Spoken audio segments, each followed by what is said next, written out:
आंघोळीसाठी काही जण थंड पाण्याने आंघोळ करतात, काही जण गरम पाण्याने आंघोळ करतात. कोमट पाण्याने आंघोळ करणं योग्य. केसावर जी लोक गरम पाण्याने आंघोळ करतात ना, त्यांची केस जाण्याची पॉसिबिलिटी जास्त असते. काही जणांना पूर्वी खूप केस होते, पण आता वयानुसार काही लोकांचे 16, 17, 18, 20, 21, 22 हळूहळू थोडे थोडे केस गळायला लागतात. ज्यांना केस गळतीचा प्रॉब्लेम असेल किंवा केस पांढरे होणे हा पण एक प्रॉब्लेम असतो. जर हेरिडिटरी असेल तर त्याला काही करता येत नाही. म्हणजे वडिलांचे केस आधीच काळे झाले, पांढरे आहेत, म्हणजे वडिलांचे पण एकदम तरुण वयात लहान म्हणून त्यांचे ते नॅचरल.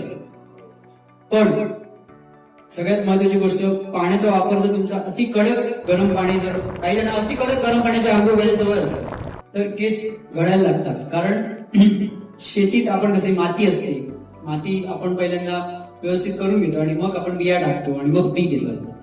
तशी ही पण जमीनच आहे.